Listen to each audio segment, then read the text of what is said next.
Gandhinagar cyber centre of એક્સેલન્સની ટીમે cyber શોષણ કરાવતી ટોળકીના દંપતી સહિત એક શખ્સની ધરપકડ કરી છે। આ ટોળકી વિદેશ જવાની ઘેલછા ધરાવતા યુવક યુવતીઓને ટાર્ગેટ કરતી હતી। આ ટોળકી વિદેશમાં નોકરી કરવાના સપના સેવતા યુવકોને ટાર્ગેટ કરી દક્ષિણ પૂર્વ એશિયાઈ દેશો જેવા કે થાઈલેન્ડ, વિયેતનામમાં 40 થી 50 હજારની નોકરી અપાવીશું તેવી લાલચ આપતી હતી।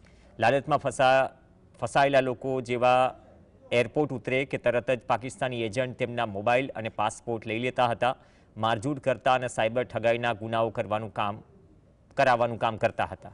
ઝડપાયેલા ગેંગની મુખ્ય આરોપી મહિલા છે અને તે પાકિસ્તાન એજન્ટ સાથે તેની વાતચીત થતી રહેતી હતી।